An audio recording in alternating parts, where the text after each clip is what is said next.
Hi friends, ನನ್ನ ಹೆಸರು ಮಣಿಕಂಠ ಅಂತ. ನೋಡಿ, ಇದು ಬೆಳಗ್ಗೆ ಟೌನರ್ ಆ್ಯಪಲ್ಲಿ ನಾನು ಮೀಟ್ರ್ ಹಾಕೊಂಡು ಹೋಗಿರೋವಂಥದ್ದು. ಓಲಾದಲ್ಲಿ ಬಂದ್ಬಿಟ್ಟು ನಮಗೆ 600 ರೂಪಾಯಿ ತೋರಿಸಿತ್ತು.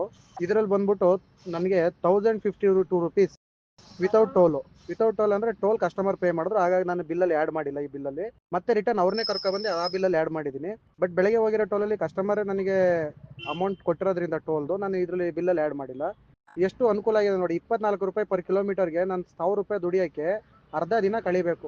ಇವ್ನು ಕೊಡೋ 100-200 ರೂಪಾಯಿಗೆ ಚಂದ ಎತ್ಕೊಂಡು ನಾವು 10 ಕಿಲೋಮೀಟ್ರಿಗೆ 120 ರೂಪಾಯಿ, 130 ರೂಪಾಯಿ, 150 ರೂಪಾಯಿ ತೋರಿಸ್ತಾನೆ. ಇದೇ ರೀತಿ ಆದರೆ ಡ್ರೈವರ್ಗಳು ಜೀವನ ಮಾಡೋಕ್ಕಾಗಲ್ಲ, ತುಂಬ ಕಷ್ಟ ಆಗುತ್ತೆ.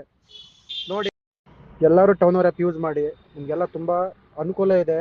ಬಟ್ ಯಾವುದೇ ಕಂಪ್ನಿಗಳಾಗಲಿ ಇದೇ ಪೀಕ್ ಅವರ್ ಆಗಿರಲಿ, ನಾನ್ ಪೀಕ್ ಅವರ್ ಆಗಿರಲಿ, ಒಂದೇ ಪ್ರೈಸ್ ಕೊಡೋ ಅಂಥ ಕಂಪ್ನಿ ಯಾವುದೂ ಇಲ್ಲ. ಈಗ ಟೌನರ್ ಆ್ಯಪ್ ಎಲ್ಲರೂ ನಮ್ಮ ಡ್ರೈವರ್ ಪರವಾಗಿ ನಿಂತಿರೋದ್ರಿಂದ ನಾವು ಅವ್ರ ಪರವಾಗಿ ನಿಂತ್ಕೊಂಡು ಆ ಆ್ಯಪ್ಗಳ ಬಗ್ಗೆ ಜನಗಳಿಗೆ ಅರಿವು ಮೂಡಿಸಿ, ಸರ್ ಈ ರೀತಿ ಇದೆ ಅಂತ. ನೀವು ಕಸ್ಟಮರ್ಗಳಿಗೆಲ್ಲ ನಾವೇ ತಾನೇ ಬೆಳೆಸಿರೋದು. ಓಲಾನೇ ಆಗಲಿ, ಊಬರೇ ಆಗಲಿ, ಅಥವಾ ರ್ಯಾಪಿಡೋನೇ ಆಗಲಿ, ನಮ್ಮ ಹತ್ರನೇ ಆಗಲಿ, ಯಾವುದೇ ಒಂದು ಕಂಪ್ನಿ ಆಗಲಿ ಡ್ರೈವರ್ಗಳು ಇಲ್ದಲೇ ಇಲ್ಲ. ಈಗ ಡ್ರೈವರ್ಗಳು ನಾವೆಲ್ಲ ಒಗ್ಗಟ್ಟಾದರೆ ಕಸ್ಟಮರ್ ಏನು ಮಾಡ್ತಾರೆ, ಹೌದಪ್ಪ ಅಂತಾರೆ. ಅಂದರೆ ನಾವೇನು ಅವ್ರನ್ನ ಗೌರ್ಮೆಂಟ್ ರೂಲ್ಸ್ ವಿರುದ್ಧವಾಗಿ ಅಥವಾ ಅಕ್ರಮವಾಗಿ ನಾವೇನು ಅವ್ರ ಹತ್ರ ದುಡ್ಡನ್ನು ನಾವು ಸಂಪಾದನೆ ಮಾಡ್ತಾ ಇಲ್ವಲ್ಲ. ಪರ್ ಕಿಲೋಮೀಟರ್ ಏನು ರೇಟ್ ಇದೆ ಅದೇ ರೇಟ್ ಟೌನರ್ ಆ್ಯಪ್ ಕೊಡ್ತಾ ಇರೋದ್ರಿಂದ ದಯವಿಟ್ಟು ಎಲ್ಲರೂ ಯೂಸ್ ಮಾಡಿ ಅನ್ನೋದು ನನ್ನ ಮನವಿ. ಹಾಗೂ ನಿಮಗೂ ಒಳ್ಳೇದಾಗುತ್ತೆ.